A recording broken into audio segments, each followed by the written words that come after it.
Best TV. Ahí nos vemos.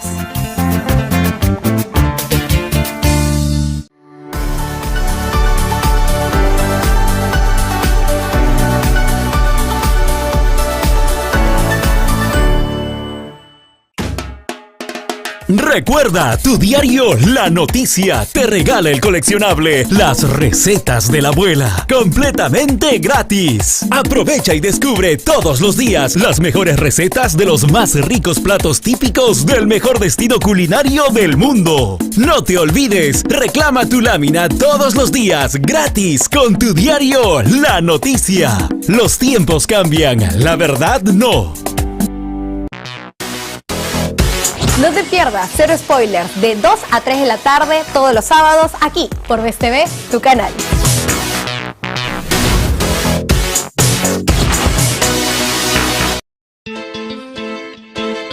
Vuelve la fiesta. Vuelve el sabor. Vuelve el baile. Vuelve Tropicumbia. Sábados 6 de la tarde.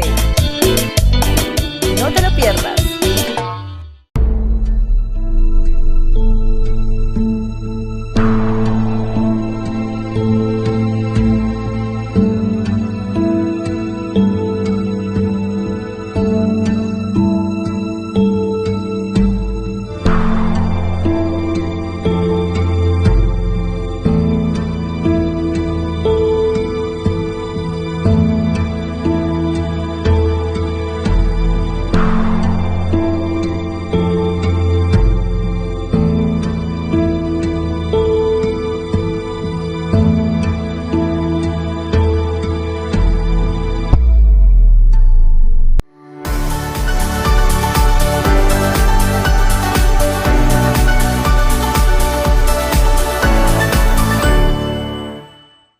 Estás viendo Best TV.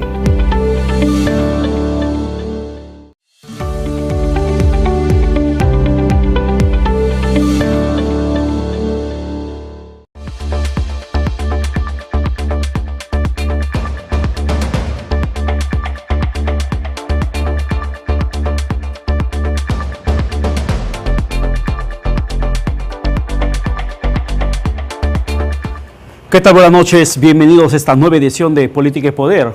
Soy Pedro Paredes, estamos ya en la señal de Best TV para comenzar una nueva semana.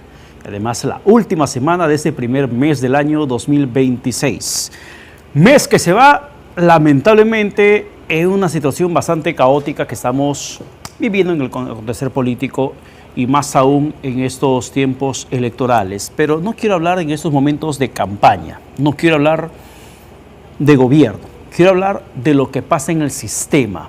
El día de hoy, como muchos sabrán, ocurrió un fatídico accidente en la estación México del Metropolitano, cuando un bus del Metropolitano termina impactando contra una columna del puente que está en esta avenida México, en el centro de Lima. El tema no pasa por si el bus es viejo o es nuevo, si el chofer se durmió o no se durmió, si se le vaciaron los frenos o se rompió la dirección del vehículo, no. El tema que estamos ignorando muchos es cómo es que este sistema vigente permite que una empresa haga lo que le dé la regalada gana. Porque esos buses ya están viejos. Esos buses hace rato debieron haber sido renovados. Esos buses no deberían estar circulando. En una ciudad donde el sistema del metropolitano es esencial, fundamental para llegar rápido a los destinos, cada mañana, cada tarde, cada noche, no es posible que exista un sistema que le permita a la concesionaria hacer lo que la regalada gana le da. Porque, por ejemplo, ellos sostienen que no pueden ejecutar el inicio del plazo del contrato por cuanto aún los tramos de la concesión entregada no está culminada. Y es que el metropolitano tendría que llegar hasta Chimpuc-Hoyo, en Lima Norte, pero hasta ahora no llega allí. La estructura troncal de la vía del metropolitano ya está, mas no están funcionando todos los paraderos como establece el contrato. Bajo ese argumento, la empresa comenzó a facturar, comenzó a ganar, comenzó a generar dinero, comenzó a cobrar pasaje a los usuarios. Y aún así dice la empresa que no tiene dinero para que pueda renovar, para que pueda pagar el préstamo que hizo en su momento, para que le den los buses, para adquirir los buses. Hay una deuda que aún no se honra y que lamentablemente el gobierno no tiene ni siquiera la capacidad suficiente para que pueda gestionar el pago de esa deuda y la renovación de los buses. Y por eso decía, la crítica en esta ocasión va contra el sistema que está establecido, que no tiene que hacer nada cuando los operadores privados hacen lo que la regalada gana les da. Porque esos buses ya no deberían estar funcionando, no deberían circular, porque están viejos, ya están desfasados. Y yo recuerdo mucho, por ejemplo, en la gestión de Jorge Muñoz como alcalde metropolitano, si mal no recuerdo, ha sido el año 2019, en la que Muñoz dijo que en junio de ese año iban a llegar los primeros buses con aire acondicionado. Ya estamos 2026, han pasado 5 años, más de 5 años entonces, y hasta el momento ni un solo bus logra ser implementado con aire acondicionado. Dijeron también que llegaban ya en meses anteriores, dijeron que llegaban los buses de Metropolitano con sistema eléctrico, con buses eléctricos. Los buses siguen viejos y hasta el momento no se implementa ni un bus eléctrico, ni con aire acondicionado, ni un bus eléctrico. ¿Y por qué? Porque lamentablemente en este país pareciera ser que el sistema está hecho para permitir que los privados hagan lo que quieren. Y hay un contrato que simplemente no honran. Hay rutas, hay trazos que se han implementado para que puedan dar un servicio de calidad a los usuarios, pero hasta el momento no hay nada esencial. Y eso parte por tema de tomas de decisiones políticas. Parte porque los actores políticos, quienes toman decisiones, realmente quieren hacer las cosas a favor de los ciudadanos. Y mientras que ello no ocurra, seguiremos viendo cómo es que hay muchas empresas privadas que simplemente se zurran en la letra que está escrita. No van a pagar su deuda, van a pedir incluso subsidio, van a pedir una compensación al Estado, como pasó con el corredor del Metropolitano. El corredor del Metropolitano es un servicio que termina constantemente congestionado, colapsado. Ahora mismo, mientras usted nos mira a través de la señal de BSTV, en la multiplataforma de BSTV, nos mira o en el trabajo o en la casa, donde sea que se encuentre, ahora mismo hay miles de personas en estaciones del Metropolitano que no pueden subirse a un bus porque pasa colapsado. Y aún así la empresa no paga la deuda y aún así la empresa no compra más buses. ¿Por qué? Porque el sistema político nefasto que tenemos en estos momentos permite todos esos atropellos contra el usuario, contra el ciudadano. Y ahora que vamos a entrar en un contexto electoral, tendríamos que ver a algún político que realmente tenga sentido de humanidad, tenga una política clara en defensa de los ciudadanos, más allá del discurso.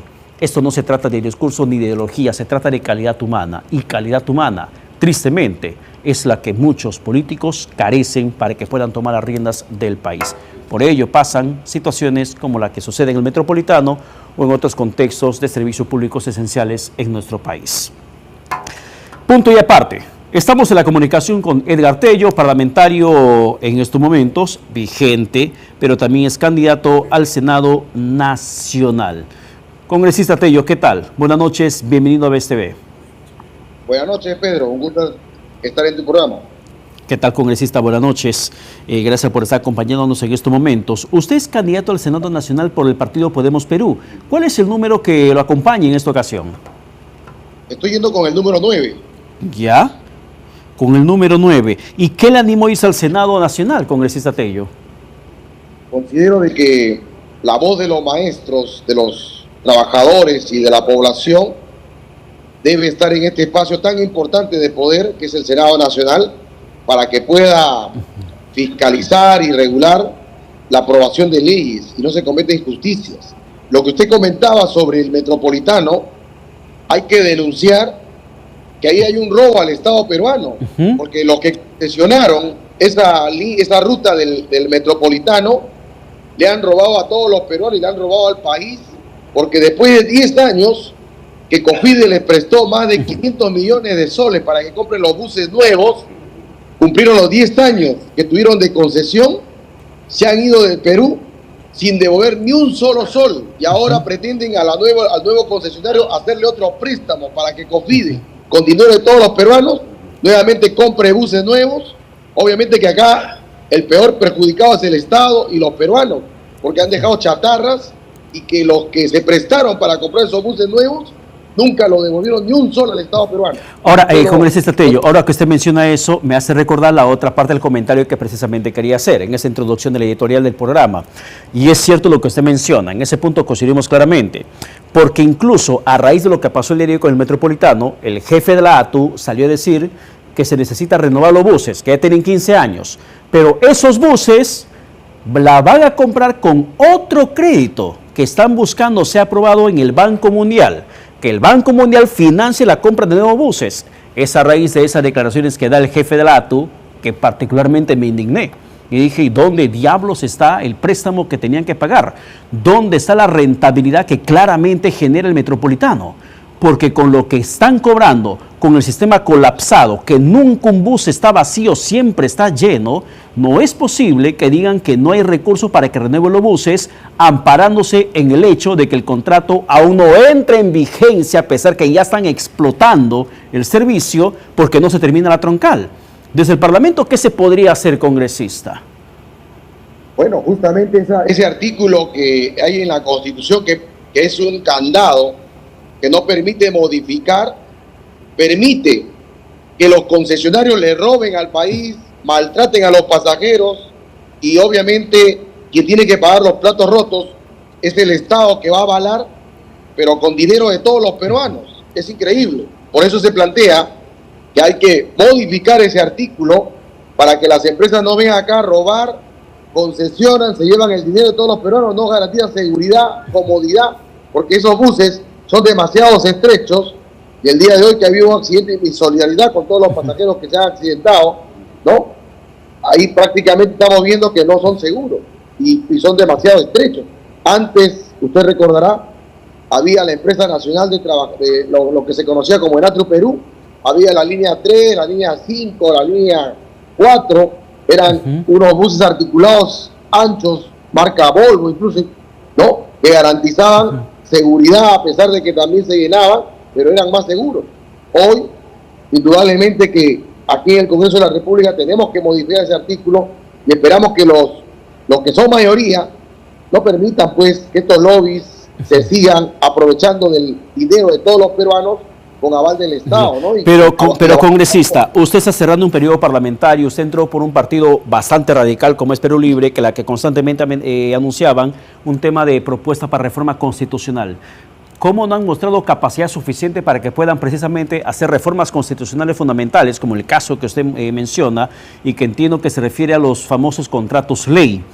Si tienen a un izquierdista, si tienen a una persona de filo comunista, como el caso de Waldemar Cerrón. Waldemar Cerrón, en la mesa directiva, en todos estos años casi de periodo parlamentario, no ha podido impulsar un mínimo cambio de la Constitución en el aspecto de los contratos ley. ¿Qué garantiza que ahora sí lo vayan a hacer? Es que de alguna manera hay otro equipo de personas que estamos identificados y vamos con el respaldo de la población garantizar, porque Podemos Perú plantea también la nueva constitución vía asamblea constituyente, y es una de las banderas que Podemos Perú también está levantando para garantizar que la población pueda también decidir en un modelo económico que beneficie a la población y no genere tanta desigualdad como actualmente hay.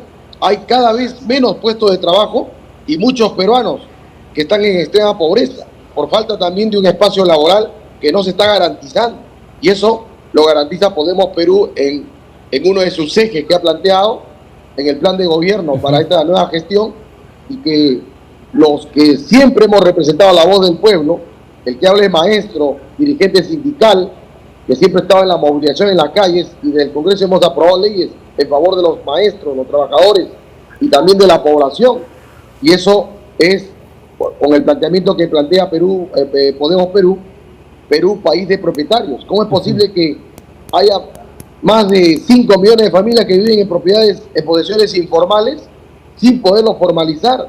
COFOPRI, que es la encargada de formalizar y de titular, en vez de tener su oficina aquí en el centro de Miraflores, San Isidro, con aire acondicionado, amoblado, y no conoce la realidad del Perú.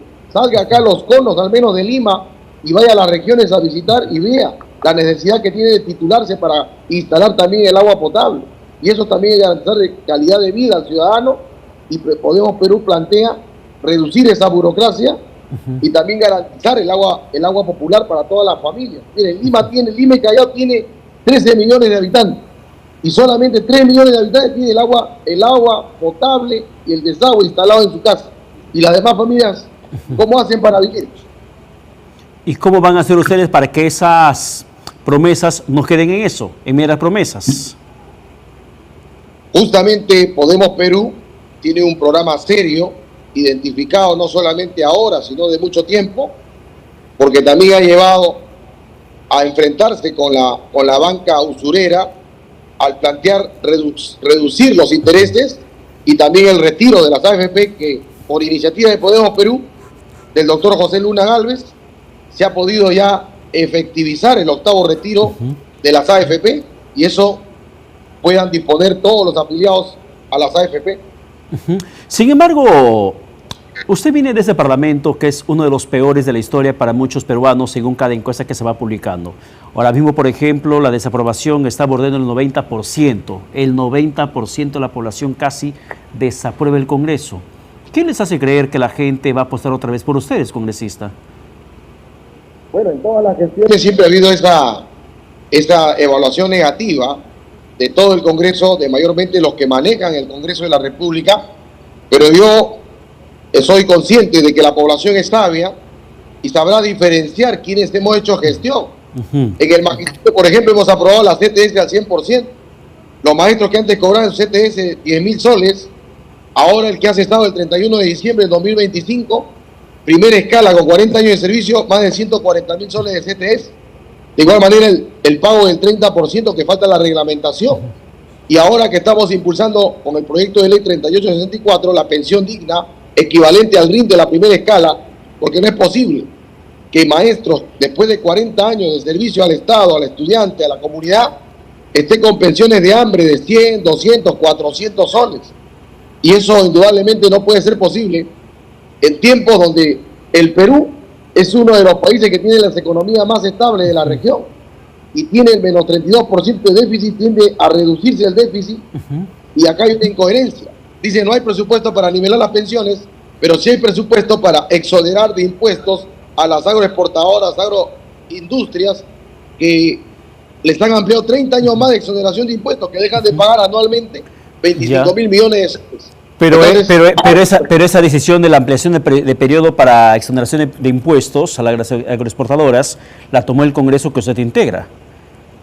¿Usted qué hizo para que se oponga a eso si menciona que no es correcto? Yo me he opuesto públicamente, y están los videos ahí en la participación en el Congreso de la República, y denunciando que no puede ser posible, habiendo necesidad de cubrir las pensiones, el nombramiento de maestros y a otros sectores también, que se les permita ampliar la exoneración de impuestos y no a empresas que recién empiezan, sino a empresas consolidadas, empresas que están establecidas. Y eso indudablemente ha sido denunciado y lo seguiremos denunciando y levantando la voz. Pero, congresista Tello, en el tema puntual de leyes pro crimen que constantemente se cuestiona, que ha aprobado el Congreso, ¿usted qué ha hecho para que esto, por ejemplo, no avance? Porque se sostiene que es el Parlamento el responsable directo de que la criminalidad esté avanzando. Incluso hay candidatos que utilizan un tenor bastante interesante, que gracias a este Congreso se está invitando a la criminalidad internacional a sentarse en el país, porque el Parlamento nuestro terminó aprobando normas que, lejos de perseguir, les da mayor nivel de impunidad. Totalmente falso, ¿no? Y si hay esas pruebas, debería mencionar cuál artículo son los que indudablemente el Congreso ha avalado. ¿Ya? El que habla indudablemente está contra la exoneración y contra la impunidad de que no se investigue, que se investigue y que las autoridades respectivas puedan resolver en el más pronto plazo las responsabilidades que puedan tener. Otra cosa es no vulnerar los derechos fundamentales de todo ciudadano. Yo creo que vivimos en un Estado democrático donde hay una estructura jurídica que tiene que respetarse. Yo creo que también hay que precisar en todo caso, y si hay leyes que digamos, expresan lo que usted manifiesta, indudablemente trabajaremos por derogarlas, pero acá se tiene que investigar y se tiene que dar las herramientas. El Congreso da las herramientas. Quienes tienen que aplicar es el Ejecutivo, con el Poder Judicial, el Ministerio Público y la Policía Nacional. Ellos son los responsables de dar la aplicación a la ley y de reducir la criminalidad que existe actualmente. Ya, pero el caso, por ejemplo, de la extinción de dominio, en la que ustedes aprobaron una norma en la que se especifica que a un delincuente, un criminal, un narcotraficante, cabecilla de extorsión, por más que existan pruebas en su contra, mientras que no exista sentencia consentida, no se le puede quitar sus propiedades obtenidas con dinero ilegal. ¿Eso ha sido correcto? Bueno, en ese sentido, la estructura jurídica de nuestro país establece que mientras no haya una decisión final en la cual declare responsable a estas personas, indudablemente tiene derecho a la presunción de inocencia, ¿no? O sea, ¿usted está de acuerdo, entonces usted está de acuerdo con esa ley? No es que esté de acuerdo, sino que hay que respetar también... A mí no me gustan muchas cosas, pero no por eso tengo que estar siempre de acuerdo, respetándola siempre. Usted es parte del sistema. Usted puede modificar el sistema o hacerla peor. En ese caso, en esa ley particular, un narcotraficante, un minero ilegal que pueda estar amasando fortuna, matando gente en zonas de explotación minera ilegal o informal, puede adquirir propiedades, bienes muebles o inmuebles. Mientras que no exista, dice la ley que ustedes aprobaron, mientras que no exista sentencia consentida, ni la Fiscalía, menos el Poder Judicial puede determinar la extinción de dominio de esas propiedades. En pocas palabras, no le puede quitar de forma preventiva esas propiedades hasta que se emita sentencia. Eso hicieron ustedes. Mientras que no exista sentencia consentida, no se la puede. Ustedes modificaron, porque antes de lo que ustedes modifiquen, el fiscal y el Poder Judicial o el juez sí podían aplicar extinción de dominio, pero ustedes hicieron todo lo contrario a la persecución del delito. ¿Eso no es alentar la impunidad? Bueno, yo creo que aquí no podemos confundir el debido proceso y la estructura jurídica, porque todas personas que estén investigadas, y bueno, para eso también el Poder Judicial y el Ministerio Público tienen mecanismos preventivos, pero no pueden aplicar a diestra y siniestra sin haber definido y sin haber investigado si son responsables o no. Si no, ya no hablaríamos de democracia, sino sería una dictadura. Entonces, ¿usted está de acuerdo con esa ley pro crimen? Bueno, si a usted le parece correcto vulnerar el derecho de las personas mientras no sean responsables o no sean sentenciadas y consentidas, indudablemente no sé si usted defiende la democracia o defiende la dictadura. Yo creo que no podemos vulnerar los derechos fundamentales de las personas hasta que alguien si tienen responsabilidad o no. Yo defiendo el debido proceso, pero un debido proceso bien establecido que ustedes han vulnerado y alterado.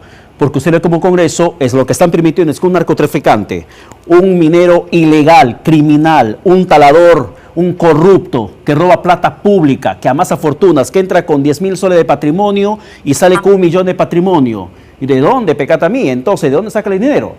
Si hay sospechas de corrupción, de que la fortuna amasada por ese funcionario público proviene de corrupción, lo que ustedes han hecho es decir al Poder Judicial, no le puedes determinar extinción de dominio mientras que no exista una sentencia consentida.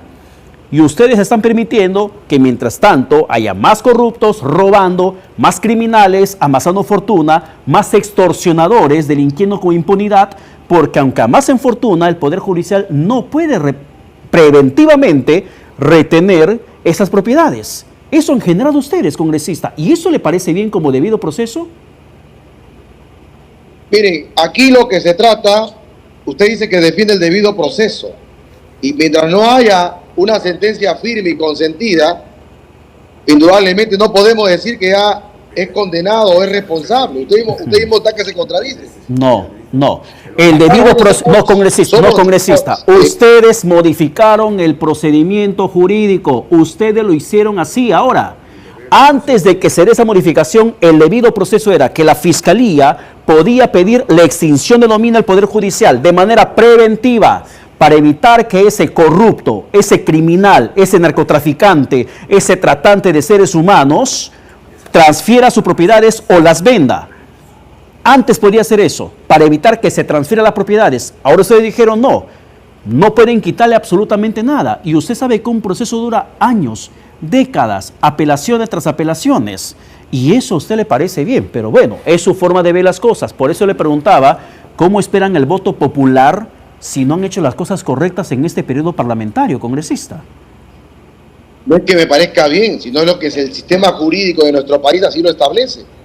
Porque si yo voy a eliminar las etapas del debido proceso y las instancias, ya no sería democracia, sería una dictadura. Yo creo que hay que definir eso, ¿no? Y acá yo creo que toda persona tiene derecho a la presunción de inocencia hasta que no se le halle su responsabilidad y una sentencia final firme y consentida. Yo creo que eso es lo que está en ley y eso es lo que tiene que respetarse para todos ciudadanos. Y es que para muchos no es una democracia efectivamente la que tenemos en el Perú, sino que gracias a ustedes como parlamentarios tenemos una democracia híbrida que linda con dictadura parlamentaria, pero que para muchos incluso se sostiene que somos un Estado fallido por decisiones tomadas en el Parlamento que no van necesariamente con el sentimiento de la población. Yo le pido una opinión, por favor, sobre el tema del presidente José Gerí. José Gerí, ¿censurado o vacado? ¿Por qué línea va usted? Bueno, yo creo que el presidente Gerí debería ser de alguna manera vacado, ¿no? Ya. Bueno, porque hay errores que ha cometido y que pone en tela de juicio a la alta investidura de nuestro país, pero indudablemente pasa por una reflexión también del presidente y una profunda investigación para que pueda aclararse todas las irregularidades que hemos visto que ha generado una crisis política en nuestro país y que comenzó con 60% y el día de hoy lo vemos que ya ha caído alrededor de 30% de popularidad, ¿no? Hay problemas que no están caminando bien en el gobierno de José Gerí. Claro, y es que lamentablemente el tema del chifagueta ha sonado bastante fuerte en la mente del ciudadano que dice este personaje ya no nos puede seguir representando.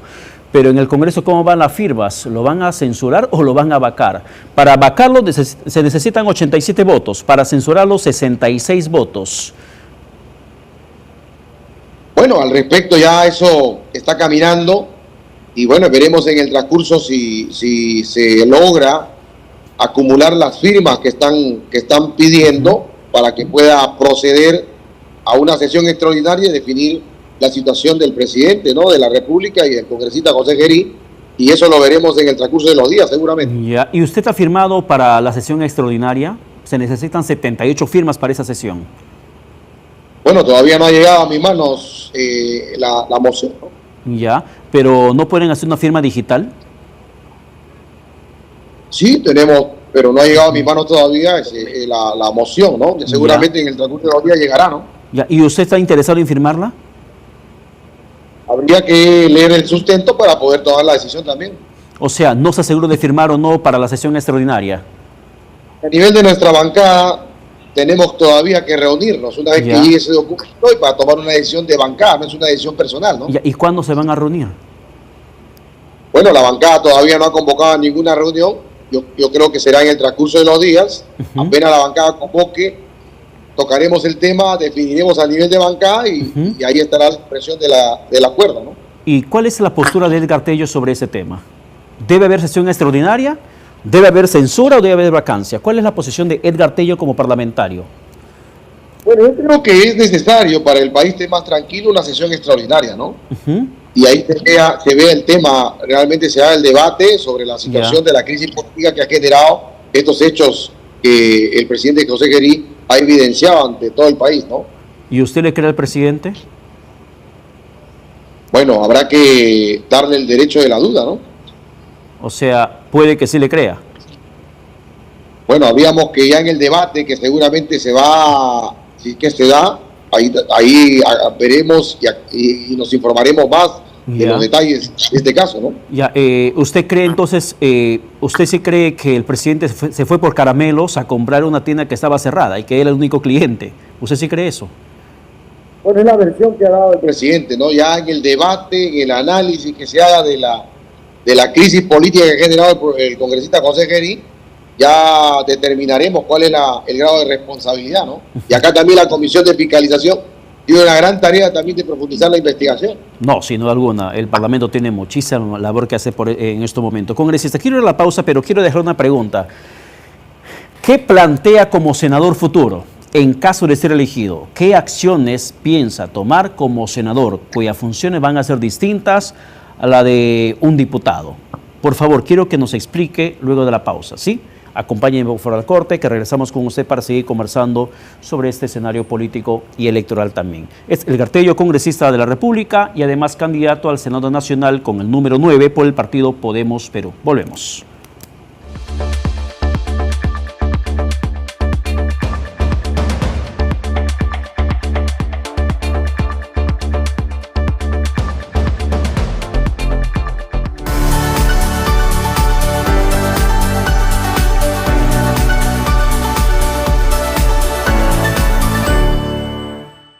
¿Qué tal amigos? Soy Gabriel Bustamante Sánchez y me complace informar.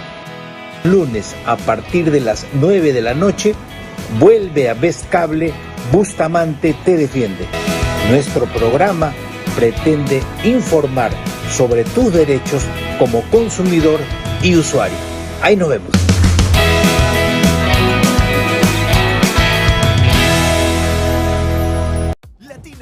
Cable te dan lo mejor. Por eso disfruta ahora de nuestra gran programación. No te pierdas tus programas favoritos con la calidad de siempre y junto a tu familia.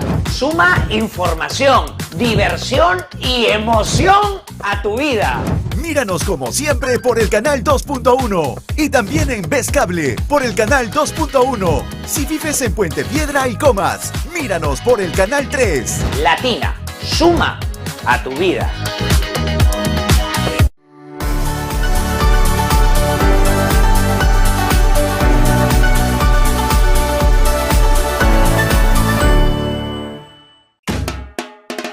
Recuerda, tu diario La Noticia te regala el coleccionable Las Recetas de la Abuela, completamente gratis. Aprovecha y descubre todos los días las mejores recetas de los más ricos platos típicos del mejor destino culinario del mundo. No te olvides, reclama tu lámina todos los días gratis con tu diario La Noticia. Los tiempos cambian, la verdad no. No te pierdas Cero Spoilers de 2 a 3 de la tarde todos los sábados aquí por BestV, tu canal.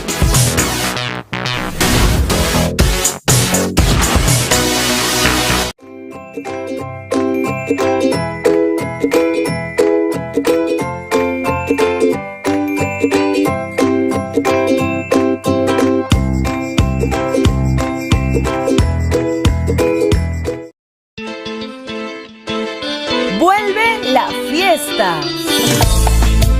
Vuelve el sabor. Vuelve el baile. Vuelve Tropicumbia. Sábados 6 de la tarde. No te lo pierdas.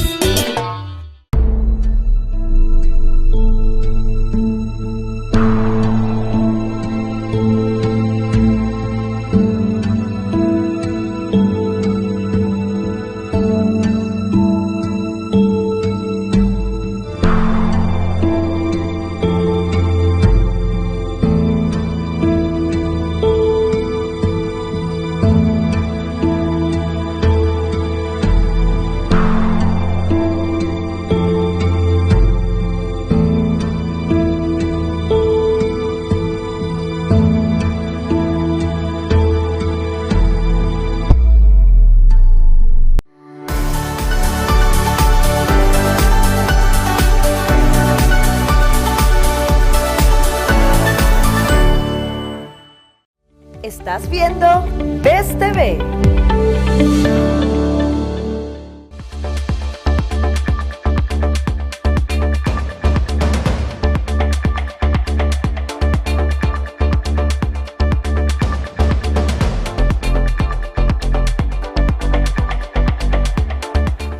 Seguimos en la comunicación aquí en Política y Poder por la señal de BSTV con el parlamentario de nuestro país, Edgar Tello, congresista de la República, de la bancada de Podemos Perú y candidato al Senado Nacional por el mismo partido, y él va con el número 9. Senador nacional va a ser el mecanismo de elección, porque a la final, sea senador regional o nacional, la función va a ser la misma. Solamente para distinguir la modalidad de elección es que el candidato Edgar Tello, también congresista, va al Senado a ser elegido por el Senado Nacional, distrito único. Pero, ¿cuáles son las propuestas que tiene usted, congresista, para que sea elegido senador? Bueno, de manera general, cumplir las funciones que establecen para el senador, ¿no? Por ejemplo, suspender o inhabilitar a funcionarios acusados, aprobar tratados internacionales, elegir a altos funcionarios, ratificar al presidente del BCR, revisar normas aprobadas por los diputados, la defensa de los derechos humanos, por ejemplo, que también no se han respetado. El día de hoy, por ejemplo, 26 de enero del año 83, hoy se cumplen 43 años del asesinato de 8 periodistas, de un guía y de un comunero, que hasta el día de hoy hay impunidad, no hay ningún responsable de la muerte de esos 8 periodistas, ¿no? Mi solidaridad con todos los periodistas del Perú, y creo que esa muerte que se dio en Uchuracay no puede quedar impune y debe esclarecerse, y los responsables deben pagar con máxima, digamos, sanción, su responsabilidad. Pero, ¿qué propone? ¿Qué va a hacer como senador? Bueno, respetar los derechos de los trabajadores, ¿no? Llevar que las leyes que están aprobadas en beneficio de los trabajadores no se deroguen. Y que se asigne el presupuesto correspondiente para que puedan ser financiadas. ¿Alguna otra propuesta que tenga usted que sea distinta a la que ya se hizo en esos tiempos? Bueno, que se reglamenten las leyes que ya están aprobadas y hasta la fecha no han sido reglamentadas. ¿Como cuáles, por ejemplo? Ahí tenemos las leyes, por ejemplo, la 31495 en el sector del magisterio, que aprueba el pago del 30% sin judicializar. Y también tenemos las leyes de los institutos. De los institutos, ¿no? Esta ley, por ejemplo, de 2022, ley de los institutos también, que tiene que pagar su CTS, tanto a los profesores de institutos como también a los trabajadores administrativos, y desde el año 2022 no se reglamenta. Hay otra ley de los auxiliares de educación, por ejemplo, que se ha aprobado también en el año 2022 para que entren en función el 85% equivalente al RIN de la primera escala, y hasta la fecha no se está reglamentando. Leyes para la titulación de predios urbanos en posesión informal, que se ha aprobado en marzo del año pasado, 2025, y hasta ahora no se reglamenta. Leyes también en posesión informal de predios rurales, hasta la fecha tampoco no se ha reglamentado. O sea, el Ejecutivo no está cumpliendo con atender las leyes en favor de la población, de los agricultores, de los ciudadanos, y también de los trabajadores que tienen leyes a favor actualmente. Pero de este Congreso actual, ¿usted observaría alguna ley? Porque esa facultad tendrán como senadores, observar las normas. Así es. Bueno, yo creo que hay leyes que merecen mantenerse en vigencia, ¿no? Ya. Y, por ejemplo, la defensa del agua. Hoy pretenden privatizar el agua con Sedapal, pretenden privatizar Petroperú con el decreto de urgencia que ha salido el 31 de diciembre de 2025, y que ya los trabajadores de Petroperú han convocado un paro nacional para el 30 de enero, y en la cual yo me voy a reunir con los trabajadores el 29 de enero allá en la ciudad de Talara, en Piura, y en la cual indudablemente no podemos permitir que una empresa estratégica como Petroperú sea privatizada. Pero sobre ese decreto de urgencia, ¿el Congreso tiene la facultad para que pueda finalmente dejarlo sin efecto? ¿Hay alguna norma que se haya planteado para que pueda justamente traerse abajo, derogar ese decreto de urgencia emitido por el gobierno? Hay varias propuestas que se han presentado para derogar ese decreto, y esperamos de que puedan ya en la comisión permanente o en el próximo pleno extraordinario puedan tocarse ese tema y no poner en riesgo una empresa estatal que garantiza ¿no? Un hidrocarburo importante para el país. Se acaba de conocer que el Estado o el gobierno a través del MEF acaba de inyectar otros 3.100 millones de soles a Petroperú. Petroperú, ¿hasta cuándo va a ser un agujero negro? Bueno, hablamos de la inyección, pero no hablamos de cuánto le debe el Estado a Petroperú. No hablamos tampoco de la compra que hace Petroperú del crudo a los lotes, que en el mercado internacional vale entre 10 y 20 dólares, pero sin embargo Petroperú, para comprarle al lote, el lote, como es una concesión privada, le venden 80, 90 dólares. Y Petroperú lo compra con IGB y lo tiene que vender sin IGB a la zona subvencionada de la Amazonía. O sea, de eso no se habla. Entonces, indudablemente acá hay una media verdad que no se está aclarando y que merece mayor difusión por todos los medios y no solamente dar una versión. Yo creo que los trabajadores también deben dar su versión sobre el manejo que hacen. Por ejemplo, las remuneraciones que tiene Petroperú de los trabajadores a nivel internacional es del 3% del presupuesto que tiene Petroperú. A nivel internacional es del 15%, pero si lo comparamos a Petroperú, una empresa productiva, con Proinversión, que es una empresa burocrática que solamente privatiza, sus trabajadores, sus funcionarios tienen entre 3.000 y 8.000 soles en Petroperú, y los funcionarios de Proinversión tienen entre 15.000 a 25.000 soles, y una empresa que no produce. Entonces yo creo que acá se debe analizar profundamente y dar cifras exactas y claras para no digamos, tergiversar la información a la población. Ya, pero ¿es tergiversada la información que se dice que la deuda de Petroperú asciende a 8.000 millones de dólares? Pero ¿cuánto le debe el Estado peruano, los diferentes ministerios del Ejecutivo a Petroperú, que no le pagan hasta la fecha? Esa posición la entiendo. Yo le estoy preguntando por la deuda. ¿Es tergiversada la información entonces que la deuda de Petroperú es de 8.000 millones de dólares o es real? Si el Estado pagara todas sus responsabilidades, todos los ministerios y todo lo que le debe, indudablemente no existiría esa deuda.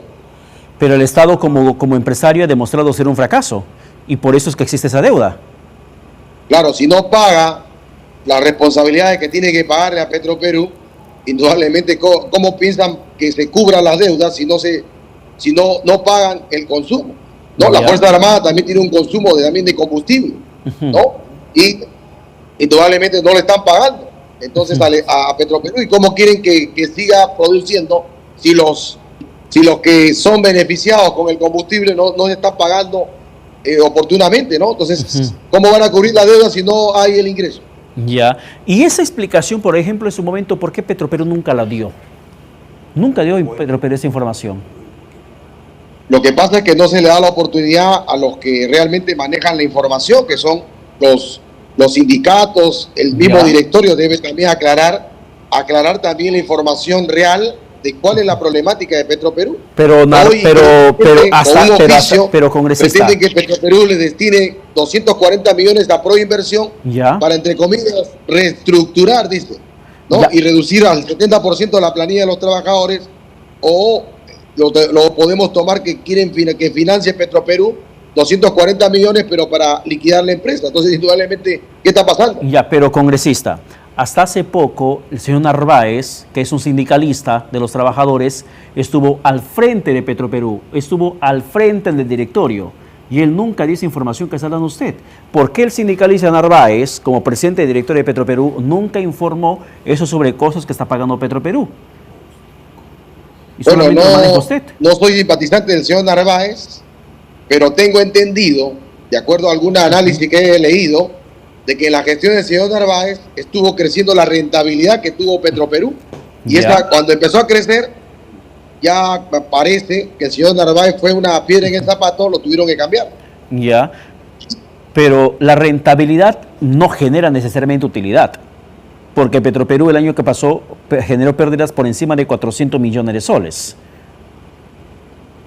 Como le vuelvo a reiterar, yo creo que es una posición que tiene usted. No, es información pública. Yo creo que la información debe contrastarse, las deudas que tiene con Petroperú y las deudas que tiene que pagar Petroperú para poder, digamos, tener la cosa más clara, ¿no? ¿Cuál es lo que realmente tendría a favor Petroperú para poder cubrir esa deuda que actualmente está pendiente, ¿no? Podemos Perú, ¿qué piensa hacer con el tema Petroperú? Porque en algo sí coincido con usted plenamente. Es una empresa energética estratégica. Nos permite, en cierto modo, tener soberanía energética. Eso permite Petroperú. Sin embargo, no podemos negar que termina siendo solamente una esponja que consume presupuesto público. Acaban de transferir otra vez unos 3.100 millones de soles a Petroperú. O sea, decir que no afecta el tesoro público es mentirnos, porque sí está afectando. Pero Podemos Perú, ¿qué plantea hacer con el tema Petroperú? Bueno, Podemos Perú lo que plantea es no privatizar Petroperú y ver buenos administradores para que puedan reflotar la empresa y le cobre a todos los proveedores que le deben a Petroperú para poder sacar a la empresa adelante, ¿no? Y eso creo que sería bueno que se publique todos los deudores que le deben a Petroperú y que públicamente se ve la cantidad de millones que le deben a Petroperú para que pueda salir adelante y con una buena gestión. Y lo que garantiza Podemos Perú es que la empresa estatal Petroperú no se privatizará. Pero ¿y usted podría hacer pública esa lista de cuáles son las empresas que le deben a Petroperú? Porque siempre se menciona de que Petroperú debe a muchas empresas y que los acreedores ya pues están cobrando a Petroperú. Pero usted menciona que a Petroperú le deben. ¿Quiénes son las empresas que le deben a Petroperú, congresista? He solicitado justamente por escrito que me haga llegar Petroperú y estoy a la espera que me hagan llegar esa relación y apenas me la hagan llegar yo también la haré pública para que vea toda la población las deudas que le deben a Petroperú, no solamente las deudas que Petroperú le debe a sus proveedores, sino las deudas que le deben a Petroperú, quiénes son los deudores. Y acá también quiero manifestar algo, ¿no? Miren, los bonistas los bonos valen cero a la fecha. Los bonistas que tienen de Petroperú valen cero. Y no tiene por qué el Estado avalar esa transacción de institución privada. Pero sin embargo, Proinversión dice que quiere reunirse con los bonistas para llegar a un acuerdo. O sea, en otras palabras, de lo que no vale nada en el mercado internacional, los bonos que compraron algunos empresarios, ahora lo quieren reactivar y darle valor de 20-25% a algo que prácticamente quebró, fracasó.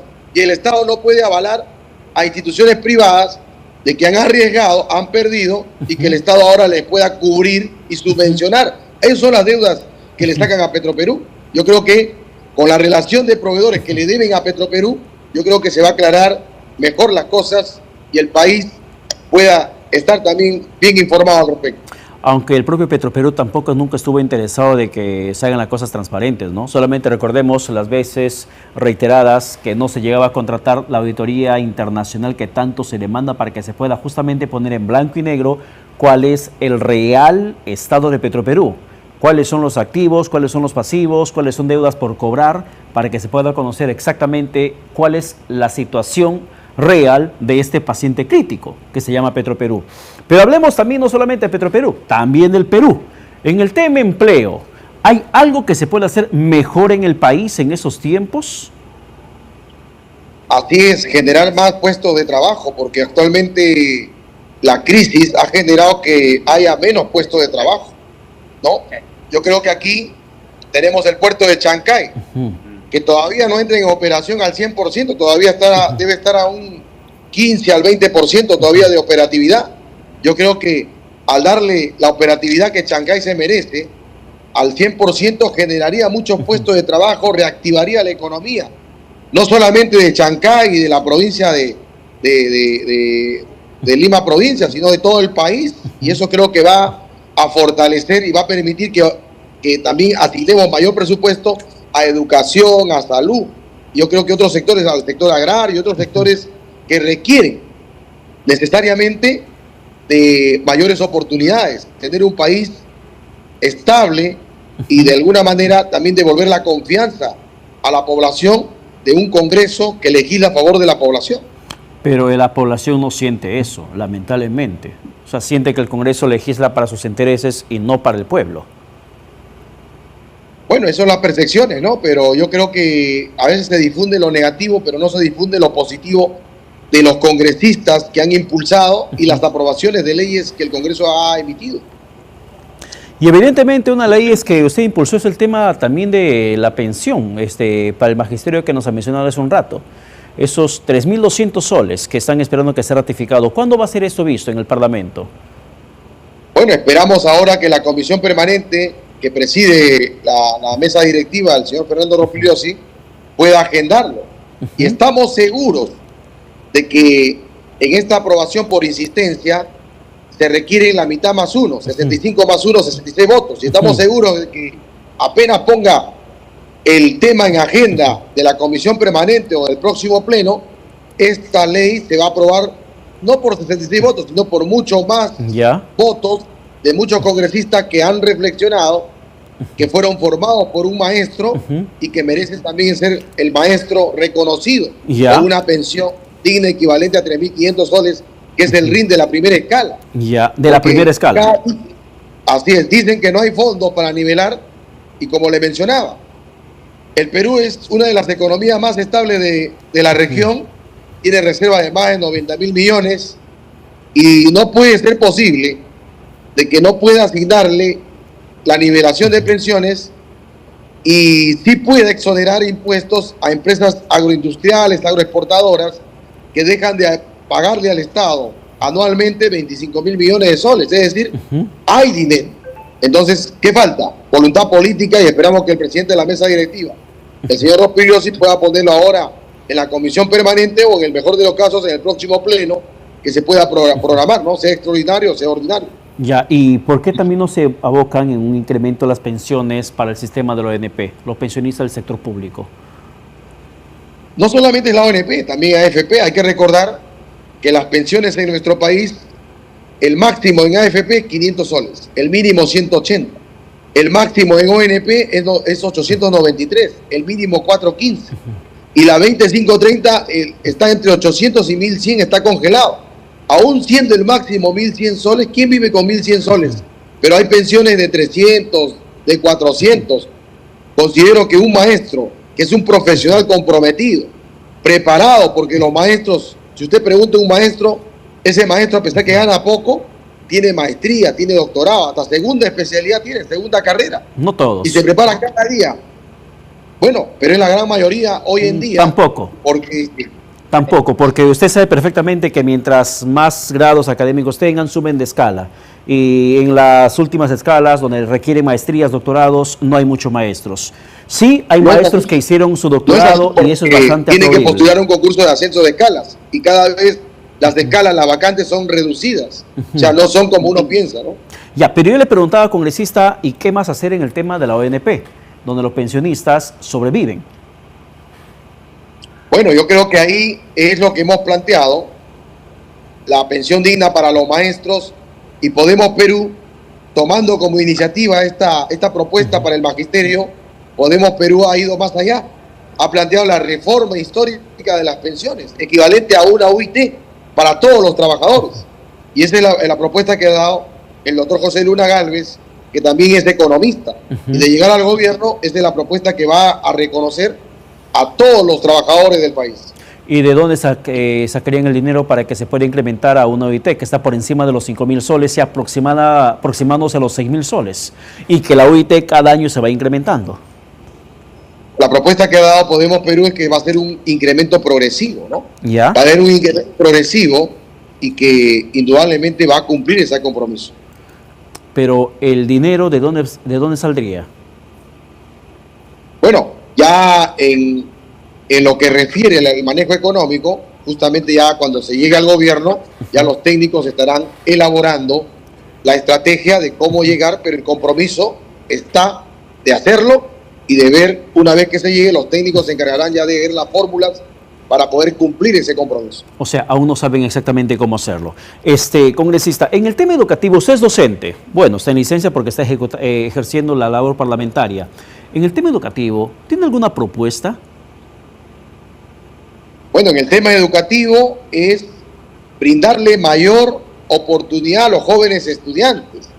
Por ejemplo, cada año egresan una cantidad de aproximadamente más de 10 millones de estudiantes de las instituciones educativas. Y hoy no tienen el acceso a las universidades, mayor presupuesto con más vacantes.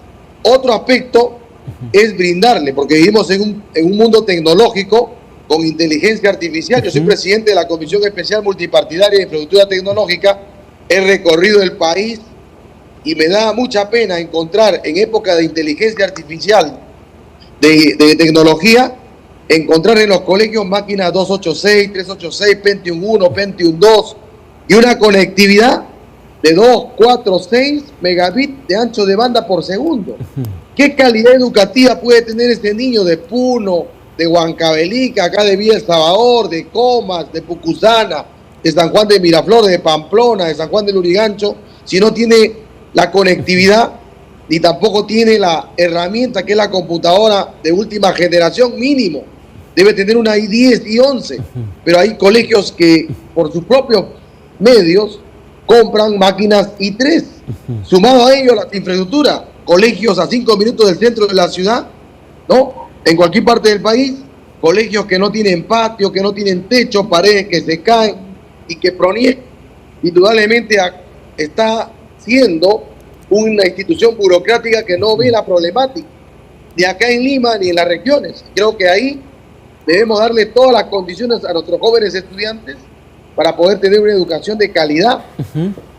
Y el cierre de brechas de infraestructura en colegios rurales donde hay una situación bastante precaria, en colegios urbanos donde cada año conocemos de colegios que se caen a pedazos y que aún siendo de haberse decretado como inhabitables por INDECI, aún siguen funcionando. ¿Qué hacer con eso? Indudablemente que es parte de lo que el Ejecutivo debe dar atención. Por eso nosotros planteamos que el PBI Educación ya no debe ser el 6%, porque eso lo planteó el Acuerdo Nacional en el año 2001. Consejo Nacional de Educación lo ratificó en el 2002.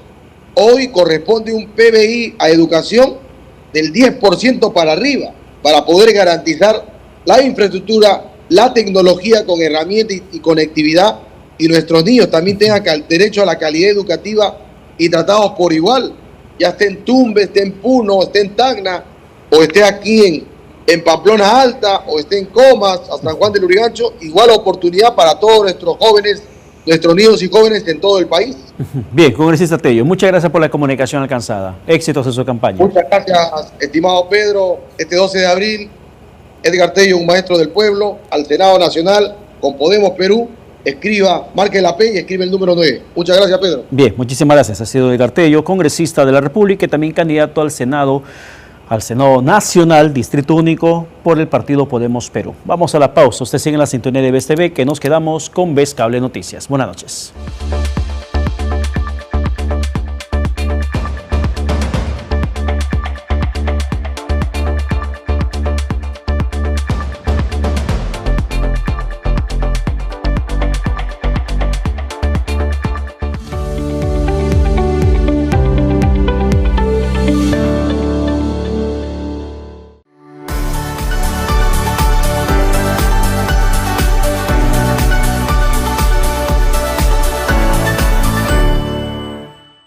¿Qué tal, amigos? Soy Gabriel Bustamante Sánchez y me complace informar.